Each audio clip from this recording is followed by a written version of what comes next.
give a fuck? Why do I give a fuck? Why do I try so hard? Why do I care so much? Welcome to Why Do I Give a Fuck? A cross-cultural conversation between myself, Diane Tate, and Johanna Thompson. In these times of great struggle and possible shift, we ask ourselves, why do we give a fuck about any of it? How does the lens we see the world through impact what we see? And what do we do about it? Right. So this is the thing that happens in the background that's fun. And if you're coming on and you're seeing us laughing, because we start getting into these really good conversations about things. And then we're like, oh, wait, we need to record. This is what we're talking about. We're talking about this right now. So you're coming in on the here, push the record button. Yeah. And yeah, in this episode previous to this conversation, we were really talking about this letter that came out that had a really huge impact, depending on what side of regardless of where you stand, just has an impact of dehumanizing the value of human life and people across our globe. Mm-hmm. And so a part of that conversation, like returning to what's going on in U.S. territory, and people come to their understanding where they're educated and how they're educated, right? Like the foundational components of what you learn, what you think, where the values are placed, that's where it comes. And in the US, we have a set of premier institutions. We call them the Ivy Leagues out there, and that's a group of schools that were erected as the United States was forming itself and becoming the United States. And so the oldest university was King's College, and then it became Columbia University. So most folks today in present day life know King's College as Columbia University. It's in the city of New York, right there on 116th.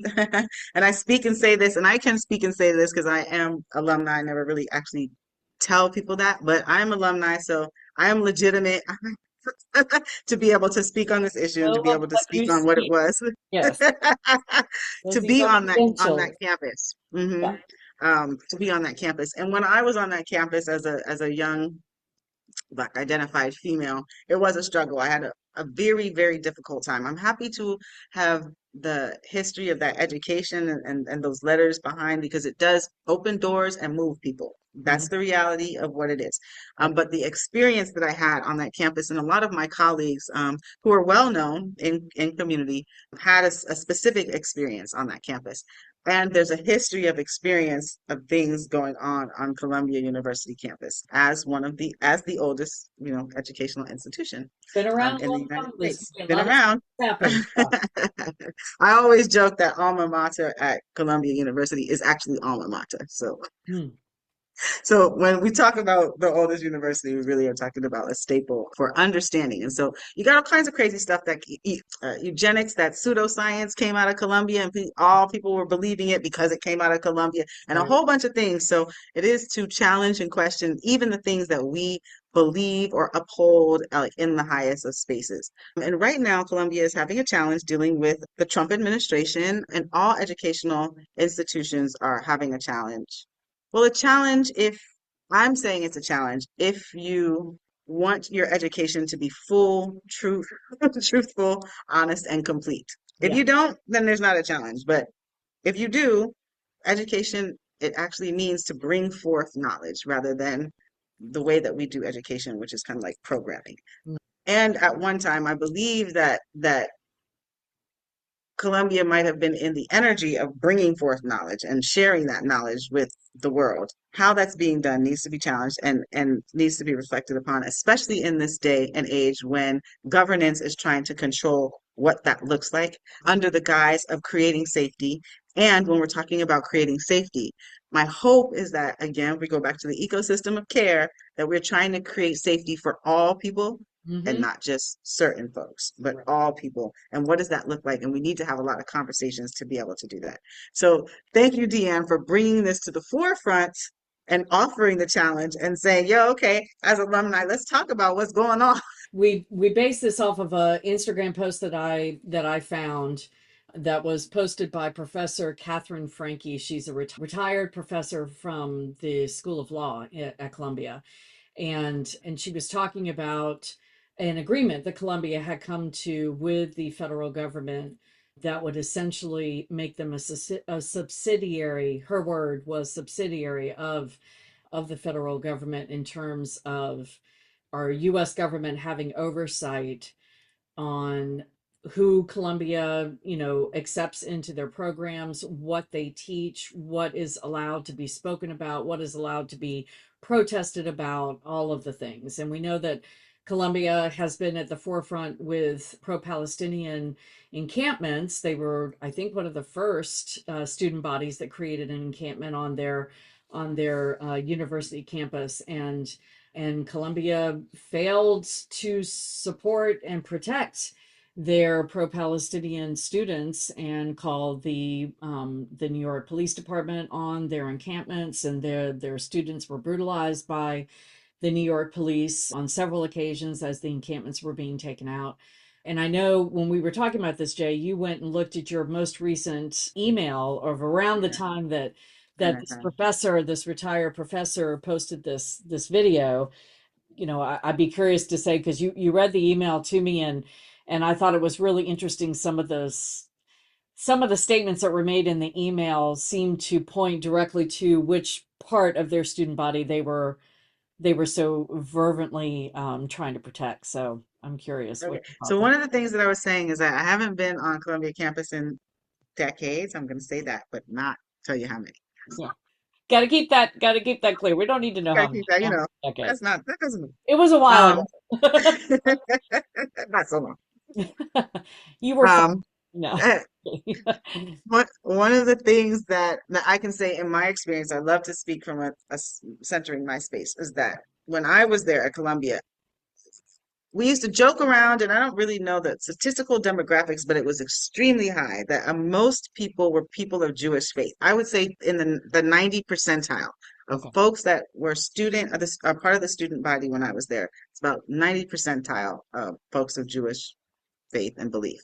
If that has continued throughout the years, then I want to name that as a reality, that a large demographic of the student population at Columbia is going to be of Jewish faith, and in New York City there's a huge folk of Jewish faith population. You have a variety of folks. If you're there hanging out, you have from the Hasidic Jews, who are the more like Orthodox and have the curls and wear the clothes. In Brooklyn, there's a whole community, but a whole, like, all over the place. And so Hmm. there's a significant population of folks that move with the same understanding and ideology, and that is a reality on Columbia campus. And so when we're talking about safety on Columbia campus, and we're talking about where the focus might be, Hmm.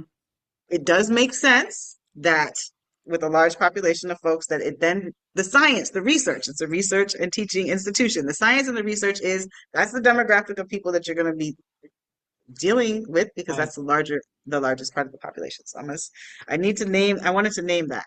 But Hmm. now that we have to do the research and look at what the demographic of students, and I don't even know if they ask religion questions nowadays. I'm on the Like when right you're now looking for applying to say how many folks are, Christians, Jewish, whatever the case may be. But the acting president stated that Columbia was basically, because I'm not going to read the whole email, but basically Columbia was going to stay true to its mission, that a part of that in the culture of Columbia is to be in relationship with whomever, and to have conversations about what would help Columbia get to the best and most effective place structurally to operate. The focus is going to be students, faculty, and the environment of Columbia. But they are going to continue to entertain, because money is on the table and capitalism controls all things right now, yeah. y'all. So that being the reality, I think it's $400 million on the table for research to have work done. What is what is important about that? Going back to the whole eugenics component of the history of Columbia University. And I'm focusing on that, but there's a whole lot of women's health things. There's a whole lot of other things that you can look at that might have come out of a premier institution that we need to check in with. When the government has oversight on what they are supporting as far as research dollars, that does not allow for you to have a diverse, like a what you need in research, and that is to run experiments, Hmm. to check on those experiments, by doing additional, to be able to repeat, to make sure that you're coming up with a theory. And a theory, again, is not fact, it's a theory, but Right. that you're trying to prove. So we have to be thinking about those things. And when you limit what research and who can do the research, because one person's mind about what it is that you're trying to have an answer to and understanding is going to be completely different than another person's. And Yeah. that is what I was talking about when I'm talking about my experience on Columbia University campus. Always very aggressive, because I'm hearing that this is the thing. We wrote the books, we know the information. And I'm like, in my community, in my household, that's not real. So you Mhm. can't tell me that this is the thing, but your focus was only in one place, so Right. that you didn't even have an understanding or a consideration that somebody else might have a different experience. And so that is where the challenge was. And that is what I spent 4 years mostly challenging the whole time, me and my colleagues. And wonderfully, I mean, I know we were challenging what the core curriculum was at the time, saying that these are the thought leaders that we only can learn from, and that being a very narrow group of white males that were giving us information, when there's a plethora of other people that have great knowledge. So those are what I'm talking about to check on.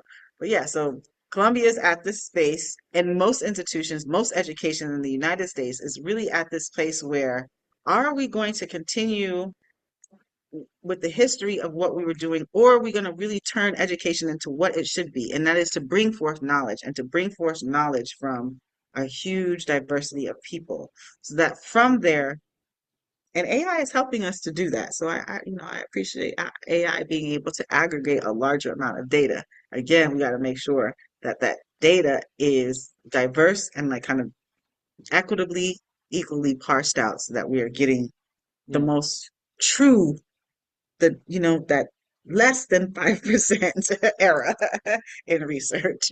You know, listening to you talk, it makes me think of, everything old is new again, right? Mhm. And it makes me think of the United Daughters of the Confederacy, what they did after the Civil War. And for those who don't know, they took control of the narrative. The United Daughters of the Confederacy, of course, is based in the southern regions of the U.S., and they took control of the narrative of why the Civil War was waged, why it was fought, that it was Mhm. about states' rights and not about slavery.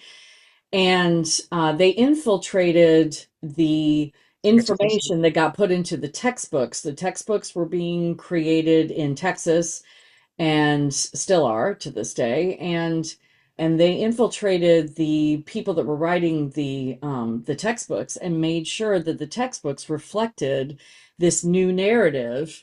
I grew up in the South, and lived the majority of my life in the South. I'm now up in the North States, but there was always, they didn't call it the Civil War when I was growing up. It was called the War of Northern Aggression.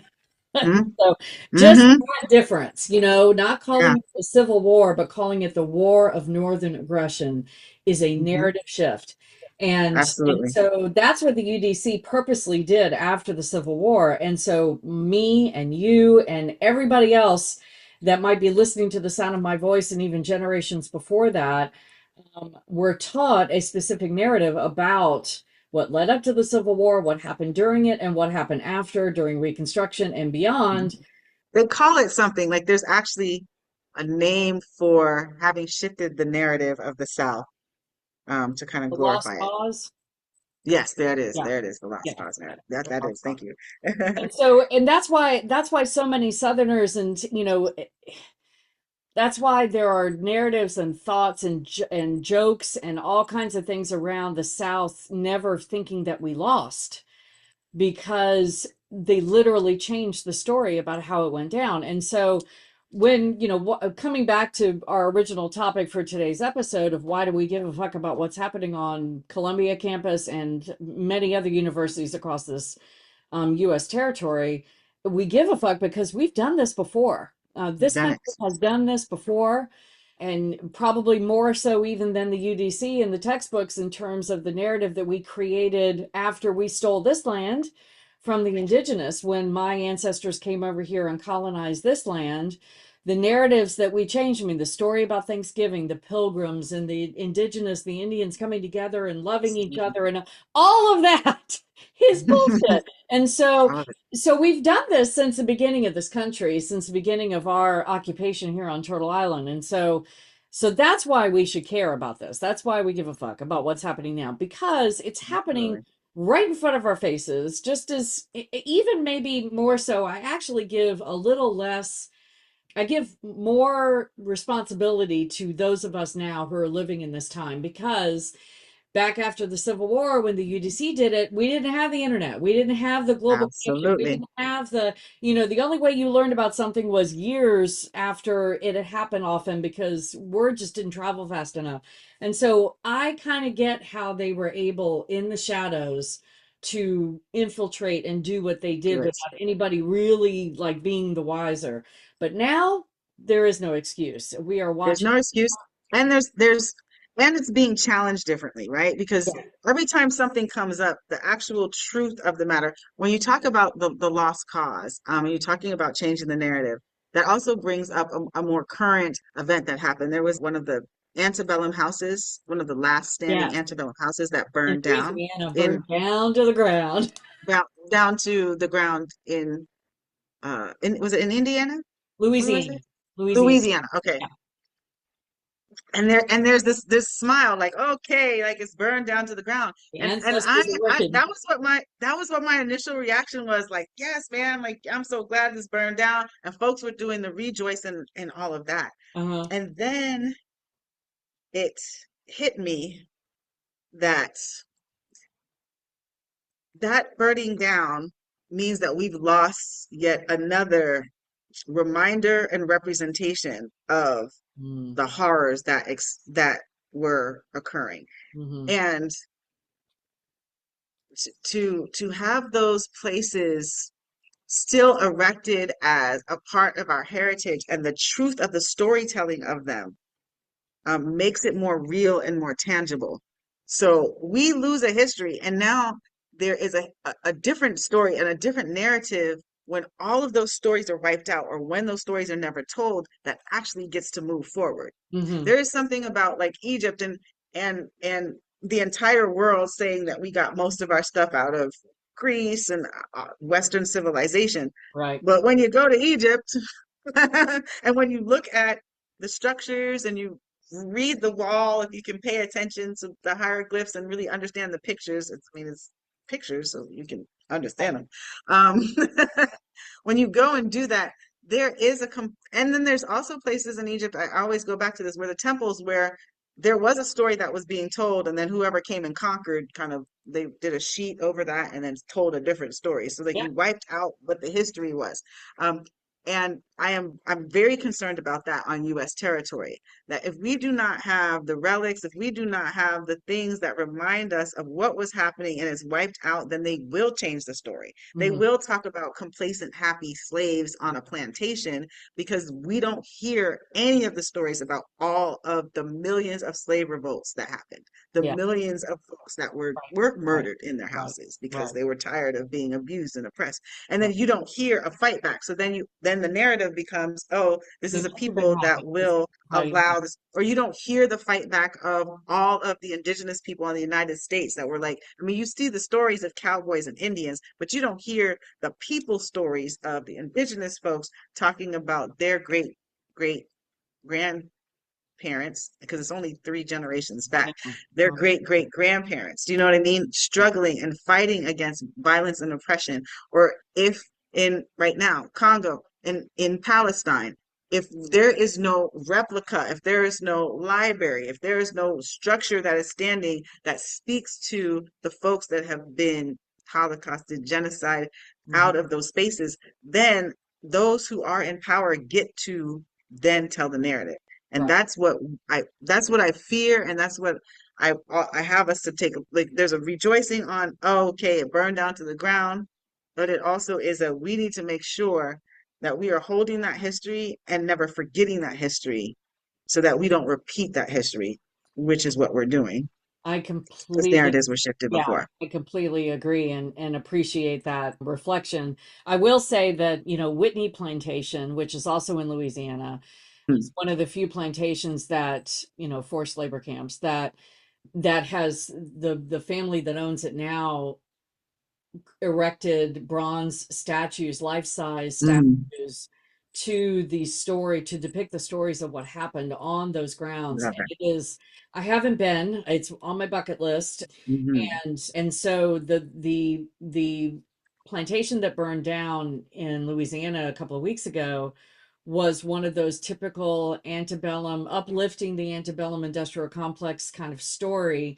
People got Mm. married there. It was, it's a forced Mm. camp, but they're getting married there. Like would you go? I've been seeing memes. Would you go get married at Auschwitz? It Hmm. really is Hmm. the same thing. Hmm. Hmm. Full disclosure, I was going to get married on a plantation in Charleston for my second Hmm. marriage, and we ended up eloping, and it didn't happen. But Thing is that they're beautiful. The plantations I are was going to do it, and I was going to absolutely do it under one of the gorgeous. biggest damn oak trees on the edge of the river, which is probably where people were lynched. I mean, I just want to Absolutely. say that out loud You because you can feel that when you go. You yeah, can definitely feel I can the now. history of it. Did not Hmm. feel it back then. So Oh wow. I Okay. am awake to that now. That's a No, oh I really? didn't. No, I didn't. Okay. I'm going to Fair be enough. honest. I didn't. Yeah. It was all I about the hear you. picturesque. I had totally bought the whole story. I had grown up with all of that and was not awake yet back then. So, Mhm. I will say in full disclosure, I am not telling Yeah, tales man. about other people. I was one of those people. Yeah. I So, appreciate so I said all that to say that this particular plantation, I completely support these spaces not disappearing because we don't want the stories to disappear. However, Whitney Plantation makes up for somewhere it. For that one in going down. Louisiana because it's telling the We're real not seeing story. all of them. It's telling the real story. And then there's Yeah. a slave labor camp in Charleston called McLeod Plantation. Shout out to McLeod. They're Uh-huh. one of the few that tell the story about the enslaved, and they have the big house is open, but they don't do any tours in there. They don't talk about the people that owned Mm. it. They don't talk about all of the, they don't uplift that story and that narrative. They talk strictly about the enslaved. They call it a forced labor camp. It still says plantation on the sign, but any of the Mm. interpreters they call it a slave labor camp. So there are places that are trying to tell the real Tell the story truth. to make Yeah, sure man. that's not. But you're right. Anytime anything goes away like that, it is another opportunity for, especially for stories that we're having to fight so hard to still keep in the Keep. lexicon, Mm. or that those so many of us are still haven't even learned.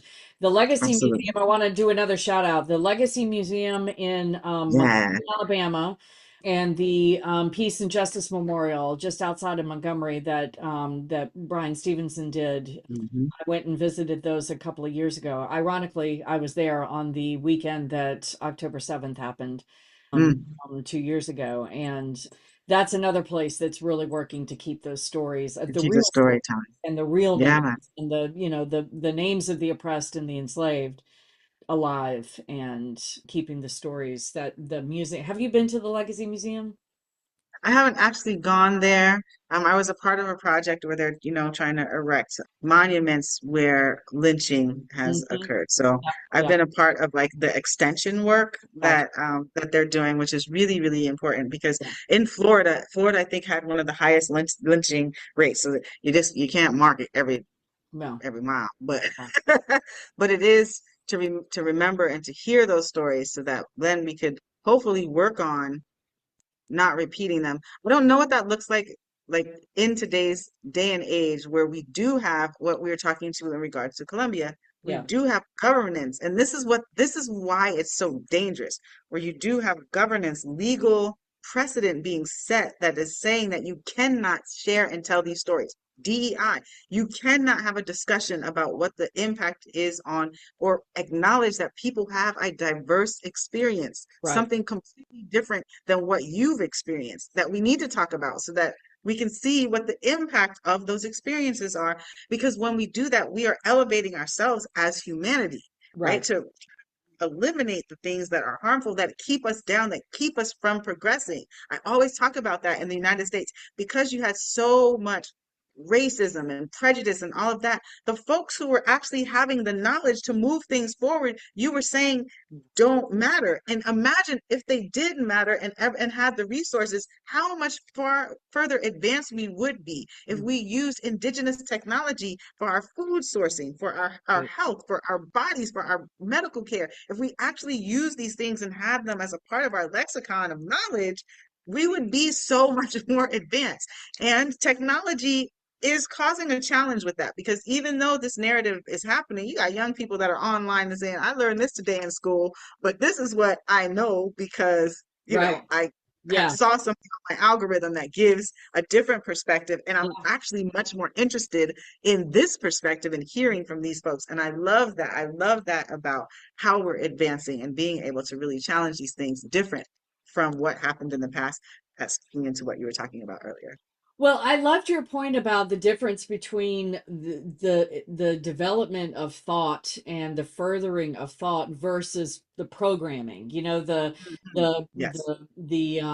memorization of facts and figures and names and places. And when I was going through all of my schooling way long ago, I Not that was long. I was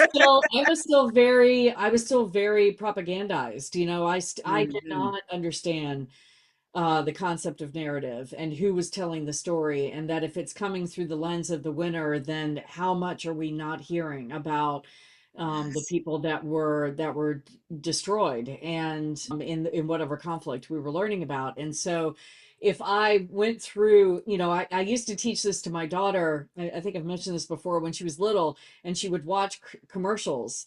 There was one particular product. It was called Floam, and it was this Hmm. material that was kind of like Play-Doh, but it was Okay. marketing itself as, the next step up from Play-Doh. And it was like, came in this kind of weird dot form, and you can make things with it just like Play-Doh. And she wanted Floam, man. She wanted it so badly. And she finally got it for Christmas that year. And that was the only thing she wanted to play with. She got lots of other things, but Floam was the only thing she wanted to play with. So she's at the table. She's like 4 years old, and she's at the table and she's playing with this Floam, and it's not living up to what the commercial Oh. suggested it would Uh-oh. do. She was like, well, I'm trying to do this and it's not doing that. And I don't like this stuff, and her 4-year-old or 5-year-old in righteous indignation because what she's playing with is not what she thought it was going to be. And we sat down and had a conversation. She's like, it's different than what they said and all of this. And I said, well, yeah, because they created a commercial that was only geared towards making you want to get Floam. It was That not is it. necessarily truthful about what the product was necessarily going to be like when you actually got it, because once you pay for it, they don't care if you don't like it, and they don't care if you throw it Hmm. away. They got Capitalism your money, and and that's the point. propagandizing. So Yeah, we man. always had that conversation as she was growing up. Consider the source, consider the source. Hmm. Who's telling you the story as Yeah. to what are they trying to get you to believe? I did not have that growing up, and Hmm. and didn't even really develop it. I didn't have that critical eye toward propaganda that you might hear in the news or that you might, read in certain places. I was still waking up to that, and have only just recently in the past like 8 years woken up to that. So I love that point about the difference between, if we want our universities to be places where, and this is kind of how they advertise themselves, but it's not necessarily what they end up being. If we want them to be where our young and upcoming humans come to expand their horizons, expand their Yes, mind, that is and it. and develop new ways of looking at the world, then that's wonderful. But if we're wanting them only to be places to feed the propaganda, and I think that's what myself and many thousands of others of people in the past 2 years especially have woken up Hmm. to, the university's role in the Hmm. propaganda of Very well narrative about a land and about a history and about how a country dominates, and just the interweavings of the Zionist mindset into Columbia University and also into many other top universities, because that's where the support is, and just the propagandization of the done. students, as well as people that grow up in the Jewish faith, who grow up in Zionist households, who are propagandized into that Zionist way of thinking. It's not about Judaism, it's about Zionism. So Zionism. So I think we should And all think, Zionism goes back to that linkage of like hierarchies of yeah, like white supremacy white with like supremacy. and that's what we're like really literally seeing the parallels. And Hmm. that's what is particularly dangerous. It's Yes. particularly dangerous in the institutions that hold a lot of power. It's something that you said, and I just want to bring your attention to it. Those who won, and there's a difference between winning and difference between taking and Yes. assuming power Right. and then pushing a narrative. Yes. So I just want to check in. As I don't know about winning, but you It's did not about take winning. power. Yeah, you did take power Thank you and you for did that check. oppress and you did push a narrative. And Yeah. you're not winning because you're still in harm. You're still looking over your shoulder. You're still have to fight for your positionality and you still have to live in fear. That's not winning in my understanding of winning. No. Understanding winning for me is peace and ease, joy, being able to communicate, being able to learn, which is what we want our educational institutions to be, Yes. because the only way that we advance is through challenging what it already exists. That is research. That is science. That is, you gave me something, let me expand it.